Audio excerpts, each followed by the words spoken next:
Monsieur, bonjour, soyez bienvenus à notre émission Analyse hebdomadaire. Notre sujet du jour sous les termes Élections États-Unis. Donald Trump va-t-il au-delà de la vitesse extrême?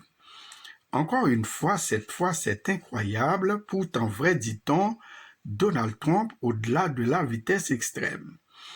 Après Pennsylvania, Texas, Arizona, Wisconsin, la scène se déroule maintenant à Georgia, dans cet État du sud des États-Unis où se joue l'autre bataille, la bataille du Sénat qui déterminera le profil du prochain congrès.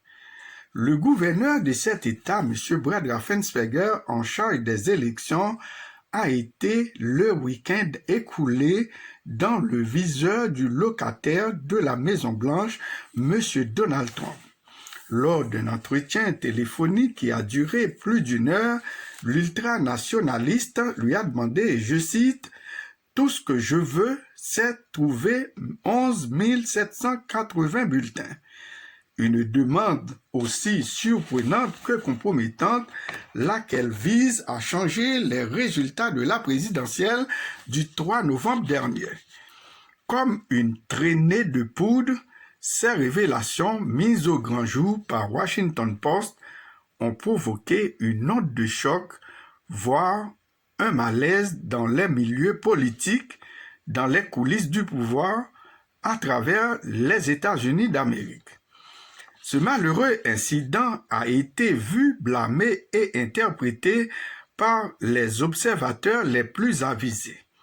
Pour Debbie Nasserman Schultz de la Chambre des représentants, l'acte du président est désespéré et corrompu.